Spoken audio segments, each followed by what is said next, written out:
Hello everyone. तो कैसे आप सब लोग। यूपीएससी की तरफ से आईएएस और आईएसएस का जो है नोटिफिकेशन कर दिया गया है। जो आपकी एप्लीकेशन जो स्टार्ट होने की डेट है और जो एंड होने की डेट है वो मैं आपको बता दूं। जो ख़त्म होगी वो 4/3 को होगी। 4/3 से पहले आप यानी 4 मार्च से पहले आप अप्लाई कर देना। और उसके बाद करेक्शन विंडो रहेगी 5 से 7 दिन की। अच्छा, इसमें एलिजिबल कौन है, एलिजिबिलिटी क्या रहेगी, ये सब हम पूरी तरीके से डिस्कस कर लेते हैं। हम वीडियो को ज़्यादा बड़ा नहीं खींचेंगे, 5 से 6 मिनट में ख़त्म करने की कोशिश कर सकते हैं। सबसे पहले तो आपको OTR करना पड़ेगा। आप अप्लाई करेंगे तो OTR करना पड़ेगा। अगर आपने लास्ट टाइम OTR किया था तो इस टाइम OTR करने की ज़रूरत नहीं है, वरना OTR करना जनरल चीज़ें हैं कि आपका name, date of birth, father name, mother name, आपकी एक ईमेल आईडी होनी चाहिए, मोबाइल नंबर, जीमेल आईडी, ये सब चाहिए होता है OTR करने के लिए।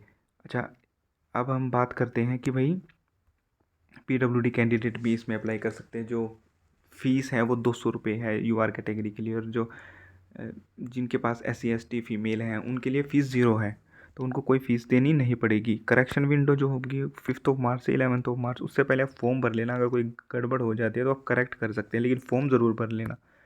अगर आप फॉर्म नहीं भरेंगे तो दिक्कत हो जाएगी। इसका एग्ज़ाम पैटर्न क्या रहेगी, 4 स्टेजेस में एग्ज़ाम होता है। अच्छा, जो आपका एग्ज़ाम पैटर्न है वो रहेगा 1000 मार्क्स का। पार्ट ए, 2 सेक्शन होते हैं, सेक्शन 1, सेक्शन 2। आईईएस में और आईएसएस में दोनों में जो पार्ट 1 है वो कॉमन रहता है आपका। जो जीएस का पार्ट रहता है और इंग्लिश का जो 3-3 घंटे का ये जो एग्ज़ाम रहेगा वो कॉमन रहेगा। ठीक है, इसमें इंस्ट्रक्शन वगैरह हम एक बार क्लियरली देख लेते हैं। आपको फ़ोटोग्राफ कैसे अपलोड करना है, ये सब जो जनरल है आप और किसी वीडियो से भी देख सकते हैं। हालांकि आप फॉर्म भरते रहते हैं तो इन सब चीज़ों की ज़रूरत है नहीं। एग्ज़ाम सेंटर जो आपके होंगे वो मेजर सिटीज़ ऑफ इंडिया सारे हैं।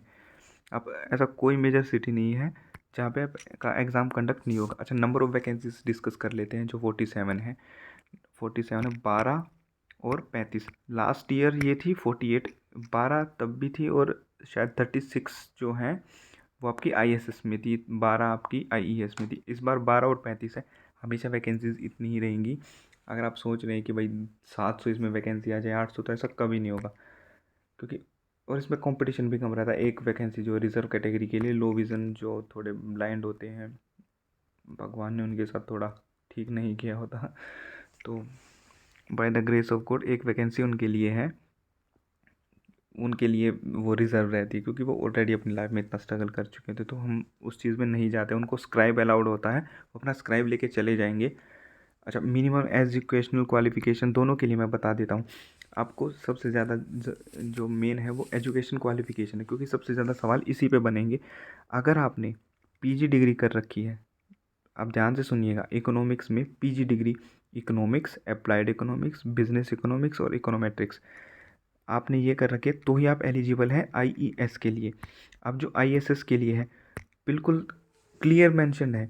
अगर आपने जो डिग्री कर रखी है अपनी bachelor degree, stats, mathematical stat, applied stats, ये आपका सब्जेक्ट होना चाहिए। And one of the subject जो है आपका मास्टर्स डिग्री में भी सेम ही होना चाहिए। ये देखिए, मास्टर्स डिग्री में आपका ये सेम होना चाहिए। इसके अलावा अगर आपने एमबीए कर रखा है किसी और में तो वो आप सब अलाउड नहीं है। अगर आप इस एग्ज़ाम में अपीयर होते हैं और आपने डिग्री ये नहीं कर रखी तो भी आप क्लियर भी कर लोगे, तो भी आप अगर केस के थ्रू भी जाते हो, कोर्ट केस कैसे भी जाओगे, आप एप्लीकेबल नहीं रहोगे, क्योंकि उन्होंने ऑलरेडी यहाँ पर बताया गया है।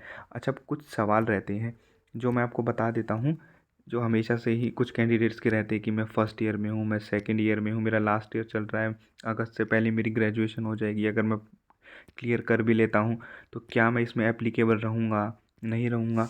अच्छा, जैसे सबसे पहले मैं वो सवाल पढ़ लेता हूँ कि जो हर बार रहते हैं। अगर आपने ओनली मैथमेटिक्स कर रखा है तो आप एलिजिबल नहीं है। स्टैट्स में ग्रेजुएशन है तो भी आप अप्लाई नहीं कर सकते, क्योंकि आपके पास पोस्ट ग्रेजुएशन होनी चाहिए।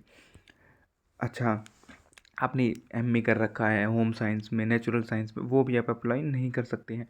आपके पास 2 साल की सब्सिडरी सब्जेक्ट में जैसे डिग्री होती है ग्रेजुएशन में, स्टैट्स में, तो वो भी अप्लाई नहीं कर सकते। बीएससी मैथ्स है वो भी नहीं, एमएससी मैथ्स, अप्लाइड मैथमेटिक्स है तो आप अप्लाई कर सकते हैं। स्टैट्स में डिग्री आपकी फाइनल सेमेस्टर चल रहा है, मई में जिनके एग्ज़ाम होने वाले, उनको लग रहा होगा कि यार आईएएस ऐसे ही बन जाए, नहीं भाई, आप नहीं बन पाएंगे। अगर आपकी जो ग्रेजुएशन है वो जुलाई में कंप्लीट नहीं होती है, तो जिसके चांस बहुत कम है।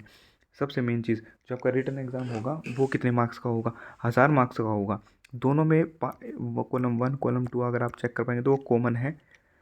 जो तैयारी कर रहे हैं उनको मालूम होता है, इंग्लिश और स्टैट्स जीएस जो है दोनों में कॉमन होती है 100 नंबर की।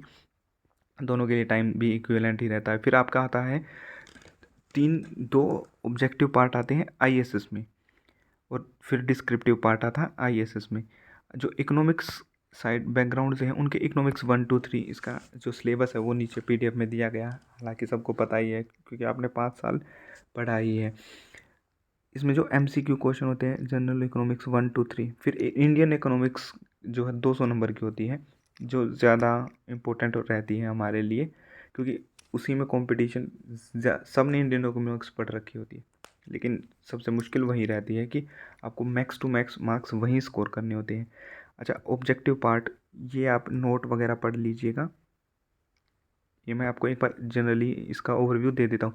स्टैट्स का जो स्टैट्स 1 और स्टैट्स 2 वो दोनों ऑब्जेक्टिव होंगे, और दोनों में 80 क्वेश्चन होंगे, ठीक है।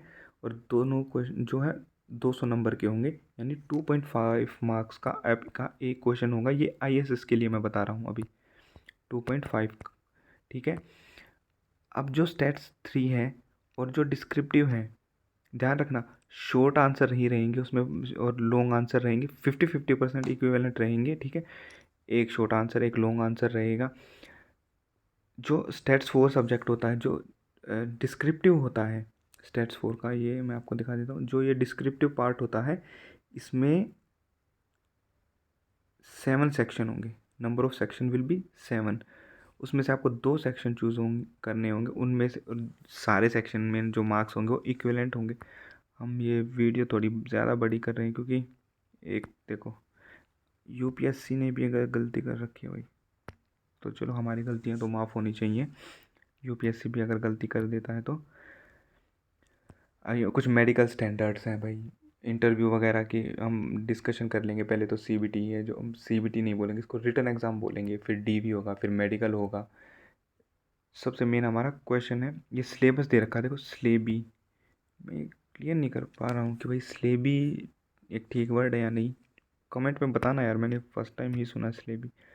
सिलेबस सुना है, स्लेब डबल आई होता तो भी देख ले। अच्छा, ये आपका सिलेबस हो गया आईएएस और आईएएस के लिए, आप एक बार चेक कर लेना क्योंकि ऑलरेडी मैं सब मतलब सभी सब पढ़ चुके होंगे।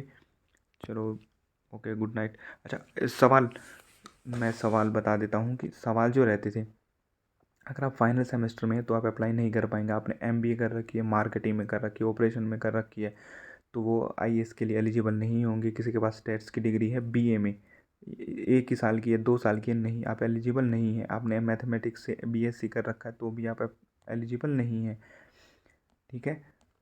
तो मेरे ख्याल से आपके सारे सवाल हो गए होंगे। किसी ने एमकॉम कर रखी है, मैथ्स था, स्टैट्स था, ये सब आप एप्लीकेबल नहीं है। एमबीए कर रखी है, बिजनेस में कर रखी है, बिजनेस इकोनॉमिक्स में कर रखी है, तो वो मैं आपको क्लियरली बता चुका हूँ, ठीक है। बीकॉम किया है, ये सब बिल्कुल क्लियर मेंशन था कि आपके जो जो सब्जेक्ट होंगे वो क्या रहेंगे, आपकी जो एजुकेशन क्वालिफिकेशन है वो क्या रहेगी, उसके अलावा और कोई क्वालिफिकेशन हो आप एलिजिबल नहीं है, ठीक है। ओके, चलो, गुड नाइट गाइस।